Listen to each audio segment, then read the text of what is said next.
যে মই 2 বছৰ নাম দিয়া নাই কাৰণটো জানে নাই আপুনি মই নাজানো চবে শুনি আছে দেই আমাৰ মই কি কাৰণটো কি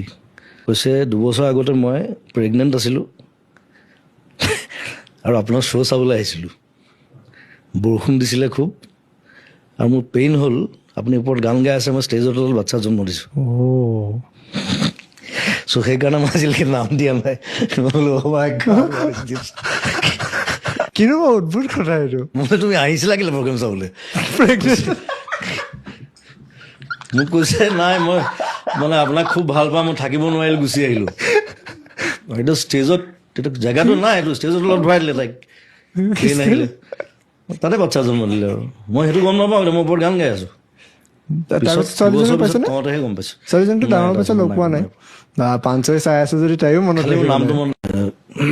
নগাঁৱৰ ফালে ক'ৰবাত আছিলে প্ৰগ্ৰাম সেইটো বেছি দিনৰ কথা নহয় কিন্তু দেই সেইটো হাৰ্ডলি 10 years তো ষ্টেজত মাইকী মানুহজনী বাচ্ছা এটা লৈ উঠি আহিলে কোচত লৈ এনেকৈ ক'লে আপুনি মোৰ ছোৱালীজনীৰ নাম এটা দিব লাগে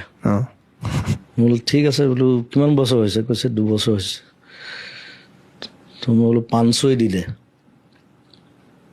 500 ৰাউণ্ড ৰাখি দিলে